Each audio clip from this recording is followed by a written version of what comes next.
bab menghadap kiblat. Dia adalah merupakan syarat untuk sah melaksanakan sembahyang kecuali dalam keadaan takut.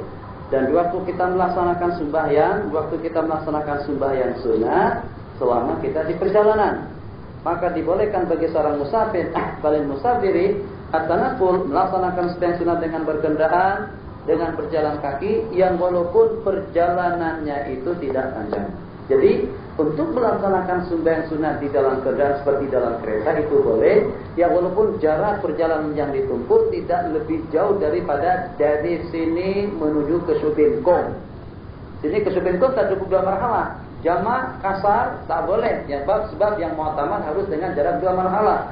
Tapi itu melaksanakan sembahyang sunat di atas kendaraan dengan rukuk sujud kita secara isyarat, Allahu Akbar, Sami Allahu liman hamidah, sujud Allahu Akbar, Allahu Akbar, Rabbil fili, Allahu Akbar. Yang kedua Allahu Akbar, baca Fatihah. Itu boleh saja kita lakukan waktu kita dalam kendaraan. Qala fa in kana wajiban, kalau waktu kita berkendaraan, wa amkana istiqbaluhu, dan kita boleh menghadap kiblat, wa itmamu ruku', dan menyempurnakan ruku' dan sujud di mahmil. Mahmil itu adalah sesuatu atau dengan sengkeduk, benda yang diletakkan di atas belakang onta, disebut dengan mahmil. Au safinatin, atau di dalam kapal lazimahu, menyempurnakannya. Kalau tidak, cukup dengan kita menghadap kiblat waktu kita takbiratul ihram. Insyaallah bi'akanan waqifatan, kalau dengan kendaraannya itu berdiri dan kita sanggup atau boleh memalingkannya ke arah kiblat. Au tahribuha, atau sairatan, atau sedang berjalan yang mudah untuk kita arahkan, sedangkan dengan zifaf, tali hidungnya itu di tangan kita. Jadi seperti dengan kereta lah sekarang, mudah sebab kita yang mengatur. Wa insyaqa, kalau itu menyusahkan, bi'akanan asiratan, dengan kendaraan yang sulit diatur, au mafturatan, atau terputus, maka kita tidak wajib menghadap kiblat. Wa yumi'u, dan berisyaratlah kita ke arah tujuan kita dua rukuk dan sujud. Wa yajibu kaunuhu, ay kaunus sujud afada, lebih rendah daripada rukuk. Jadi secara praktikalnya sudah kemarin kita praktikkan waktu kita di rumah, waktu kita di Hayy Ashir. Pak, ada berita baru? 15 menit saja. Sujud lebih rendah daripada rukuk. Kalau dengan hitungan rukuk macam ini, Allahu Akbar, di waktu sembahyang dalam kendaraan, Sami Allahu liman hamidah, sujudnya macam mana? Allahu Akbar, lebih rendah sedikit. Qala wa yajibu kaunu akhfad wa la yajibu ghayatu wasidan, tidak diwajibkan semampu kita. Wala watul jabhata ala dabati, dan juga tidak wajib kita meletakkan dahi kita di atas tunggangan. Kalau takallafahu jaza, kalau kita paksakan untuk kita berbuat demikian, hukumnya jaiz. Wal masyi, dan yang berjalan kaki rukuk sujudnya ke atas permukaan bumi, dan berjalan kaki pada rukun-rukun yang lainnya. Jadi berjalan di waktu membaca Fatihah. Alhamdulillahirabbil alamin, Arrahmanir Rahim, Maliki Yaumiddin. Ini di waktu musafir berjalan kaki melaksanakan sembahyang. Jadi jangan heran. Jadi dengan sembahyang tidak mesti kita berdiri, karena kita untuk mengejar waktu. Misalnya kalau dengan jarak yang akan kita tempuh kayak Ashir itu jauh, boleh saja dengan kita sambil kita berjalan kaki, sambil kita sembahyang. Jadi waktu kita akan rukuk, putar Allahu Akbar, Sami Allahu liman hamidah, jalan tak. Allahu Akbar, sujud Allahu Akbar, Rabbil fili, Allahu Akbar, sujud yang kedua, tasyahud, jalan lagi, at-tahiyyatul mubarakatus shalawatul thayyibatu lillah, sampai habis. Nanti di waktu kita akan mengakhiri sembahyang dengan salam, kita akan menghadap kiblat kembali.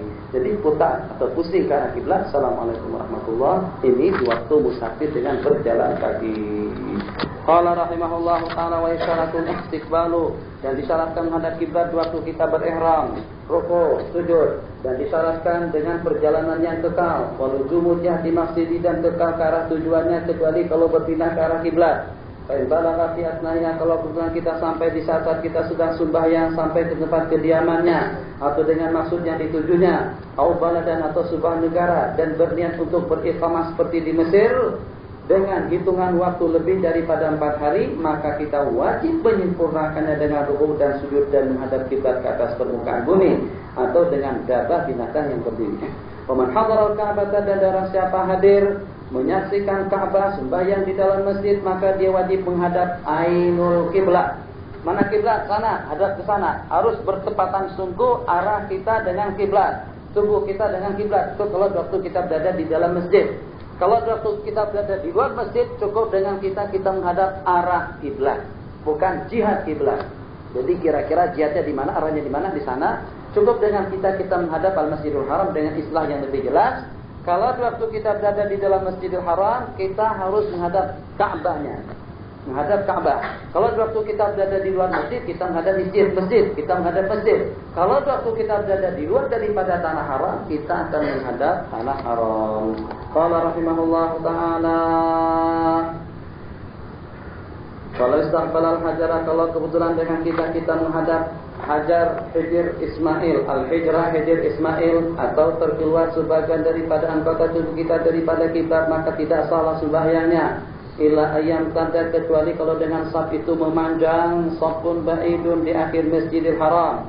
Walau qarabu, kalau dengan mereka dekat, la kharaja ba'dhum, akan terkeluarlah sebagian daripada mereka. Fa innahu yasihhu lil kulli. Wa man shalla dakhilal Ka'bati, dan barang siapa sembahyang di dalam Ka'bah, terus dia menghadap temboknya, atau dengan pintunya yang tertutup, atau dengan pintunya yang terbuka, sembahyang di dalam Ka'bah dengan menghadap tembok Ka'bah, atau menghadap pintu yang tertutup, atau dengan pintu yang terbuka, tapi dengan atabahnya, dengan pelatarannya itu dengan ukuran 2/3 hasta.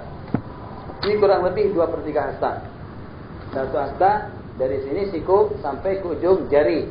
2/3 hasta seukuran kita lebih kurang. Seukuran kita lebih kurang. Jadi maksudnya, kalau seukuran kita berada dalam Ka'bah, katakan saja kita sedang berada dalam Ka'bah. Pintu Ka'bah ini terbuka. Kalau kita menghadap pintu Ka'bah yang ditutup, sembahyang kita sah. Hadap ke sana sah, hadap ke situ sah, hadap kemari pun juga sah. Imam dengan makmum, imam hadap ke sana, makmum hadap ke situ, boleh. Imam hadap ke sana, makmum hadap ke belakangnya, boleh. Imam hadap ke sini, makmum hadap ke situ, tidak boleh. Kenapa? Sebab berhadapan. Gimana imamnya? Itu manfaati saja kalau yang berhadapan antara murid dengan guru. Jadi itu satu yang tidak sah, suatu berhadapan. Kemudian yang kedua, yang kalau kebetulan makmum di depan, imam di belakang. Selain daripada itu hukumnya sah waktu kita berada di dalam Ka'bah. Jadi kalau kebetulan dengan si yang sembahyang tadi itu menghadap pintu gerbang Ka'bah, pintu gerbang terbuka semacam itu tidak sah, tertutup tidak mengapa, atau terbuka tapi ada atabah. Apa disebut atabah? Saya sebut pelataran. Jadi itu yang kadang-kadang di bawah tempat masukku ada sedikit kayu untuk menghalang anak kecil tak boleh keluar. Itu namanya atabah. Jadi kalau ukurannya itu seukuran 2/3 hasta cukup dan memadai untuk kita menghadap ke situ. Kalaulah ditakdirkan sembahyang di dalam Ka'bah 8 menit. Qala rahimahullahu ta'ala, wa in kana di Makkah, dan kalau pulang kita berada di Mekah dan antara kita dengan Ka'bah terdapat hail penghalang khilqi yang dari semula jadi asal tabiat, au tari'un, atau dengan penghalang yang tarik, yang mendadak, yang dibuat-buat, maka kita boleh berijtihad. Wa in wada'a mihrab, kalau kemudian dengan mihrab kita itu diletakkan secara musyahadah, shalla ilaihi abada, maka kita sembahyang selama-lamanya ke arah situ. Wa man ghaba anha, dan dengan seseorang yang gaib daripada kiblat, maka diberitahukan oleh seorang siqah maqbulah riwayat an musyahadati, dengan penyaksiannya wajib kita menerima pernyataannya. Wa kadza yajibu i'tirafu i'timadu, dan juga kita boleh bahkan wajib berpedoman kepada mihrab-mihrab yang ada di masjid-masjid yang ada di kota, yang ada di kampung, yang suruh tariqa, yang banyak pengunjungnya, tarik yang mundar-mandir. Wa kullu makanin, dan tiap tempat yang Nabi kita pernah sembahyang di sana, dan juga didhabit, dipastikan tempat Nabi kita berdiri, maka hukumnya muta'ayyin, kita tidak boleh berijtihad. Wala yastahidu, dan tidak boleh kita berijtihad ke kanan dan ke kiri. Wa yastahidu bihima bil yamini wal yusra, ke kanan dan ke kiri, fi ghairi mihrabin Nabi sallallahu alaihi wasallam minal maharib.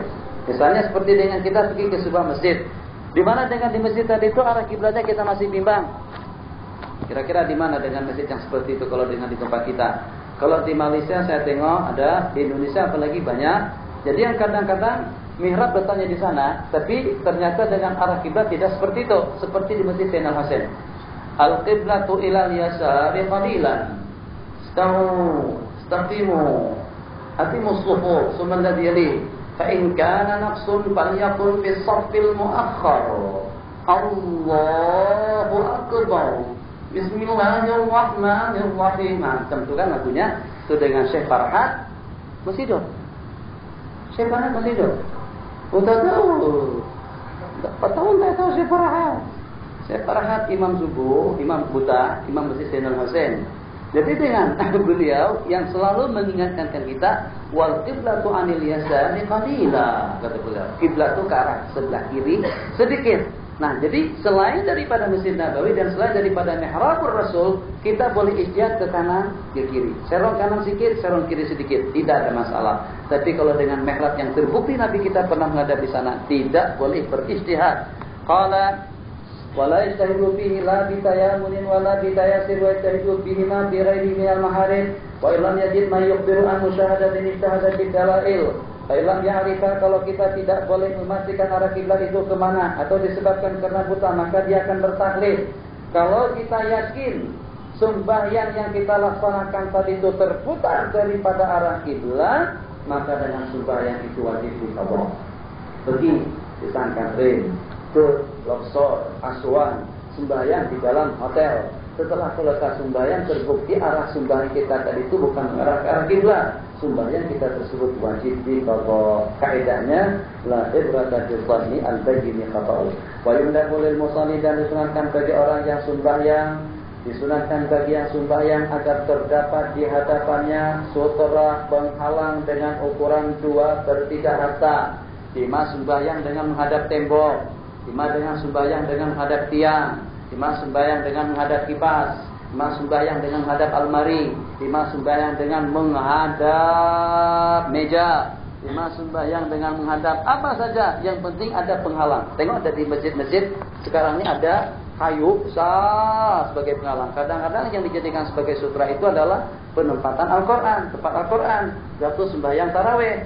Kadang-kadang memang ada khusus. Kalau kita tengok di Masjidil Haram itu dengan kayu jati, pagar. Kalau tempat kita dengan kayu yang diukir-ukir dengan tulisan Allahullah, diletakkan di depan imam. Itu namanya sutra.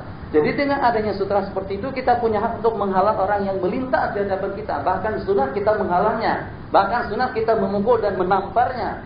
Jadi kita bersabda, fa in aba falyaqtulhu fa innahu syaitan.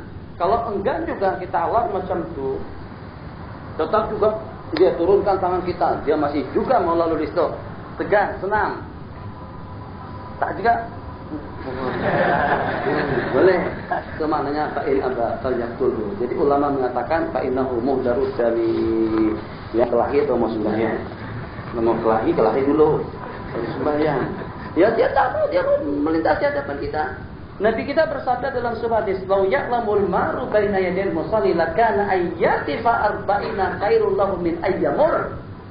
Kalau seandainya dengan seseorang yang melintas di hadapan orang sembahyang, kalau telah terhenti selama 40 tahun daripada kebaikan, kalaulah terhenti kebaikannya selama 40 tahun, itu lebih baik daripada dia melintas di hadapan orang yang sedang sembahyang. Jadi Arab Mesir kita salut dalam masalah itu, kagum kita dalam masalah itu. Yang lewat di sana pun dihalang. Kurang jauh lagi. Yang boleh dihalang itu kalau kita sembahyang ke arah tembok, kiblat ke sana, kita dekat tembok, itu tak boleh melintas di hadapan kita sebab kena ada sutra. Sementara kalau dengan sutra kita tuh jauh di situ, kita memang sembahyang tengah jalan, ada orang mau melintas itu, dihalang-halang, macam mana? Kita tak boleh halang dia. Itu memang tidak disunatkan. Itu abas perbuatan yang seperti itu. Jadi tahu hukum, ada sutra, letakkan bed di hadapan, tak ada bed, keluarkan tasbih, tidak ada tasbih, keluarkan kunci, tidak ada kunci, letakkan sorban di hadapan. Yang penting jarak antara sutra, artinya pelindung, dengan kita yang sedang berdiri tidak lebih daripada 3 hasta. Qala fayahrumu, maka diharamkan mururu au yabsutu musalla, atau kita mengabarkan sejadah. Kalau tidak sanggup kita akan membuat garisan dengan ukuran 3 hasta, maka dalam keadaan seperti itu diharamkan kita melintas di hadapannya, dan disunatkan bagi yang sembahyang menolaknya bil ashali, secara perlahan-lahan, maksudnya secara bertahap, secara berperingkat, wa yazidu qadral hajati, dan menambahkannya menurut keperluan dengan cara lebih tegas, kasail, seperti kita menolak serangan yang menyerang. Sa'il tidak mesti dengan binatang, kadang-kadang juga dengan manusia. Asal makna daripada sa'il, serangan daripada manusia atau binatang yang bertujuan untuk memudaratkan kita seperti akan membunuh. Jadi dengan sa'il, seseorang yang bercadang akan membunuh orang lain, si yang terancam tadi itu, dia akan menyelamatkan diri secara bertahap. Teriak, mungkin. Tampar dulu. Jadi sebelum mengeluarkan pistol, sebelum ditombak, itu diperingatkan terlebih dahulu. Jadi sepertinya misalnya, kalau kebetulan seseorang di rumahnya ada orang yang mengintip-ngintip di lubang, dia korek lubang di situ, dia ngintip di dalam. Itu jangan langsung kita ambilkan tombak dan kita tombak dari dalam, mati dia. Memang dia salah. Jadi kalau dengan kita tarbi, sudah bicara. Jadi ambilkan batu kecil, sekali lagi. Terusnya yang semacam itu kalau orang baru kawin, ada yang nakal mengintip-ngintip di situ. Jadi kalau seandainya dengan yang berkenan tadi kita lemparkan batu kerikil, kena matanya sampai pecah pun tidak ada resikonya, tidak ada sanksi yang hukum. Jadi yang salah dia sendiri. Istilah hukum fa'in ada muhadarun, fa'in mata kalau mati fahadarun artinya tidak ada resikonya. Fa'ilamnya kun sutratun kalau tidak terdapat sutra atau ada tapi dengan jarak yang jauh, maka hukumnya makruh kita melintas di hadapannya dan bagi seseorang yang sembahyang laisa lahu ainil musallid dafu untuk menolaknya. Walau wajadah fi safin furjatan kalau kita temukan ada jarak atau ada kosong di tengah-tengah shaf, kosong depan, belakang penuh. Tapi yang di depan, yang di belakang tak mau tampil ke depan. Kita masuk ke masjid, di depan masih kosong, shaf sudah menyusul berikutnya. Shaf yang belakang sudah penuh, shaf yang nomor 2 masih kosong. Kalau kita tidak ada jalan untuk kita tampil ke depan kecuali dengan menerobos shaf, boleh kita melalui dan melintasi mereka. Falahul mururu liyasturha. Penting jangan tidak hadir besok pagi. Babu sifatis shalah ini mencakupi rukun, syarat, adat, tata cara yang berkenaan dengan sembahyang.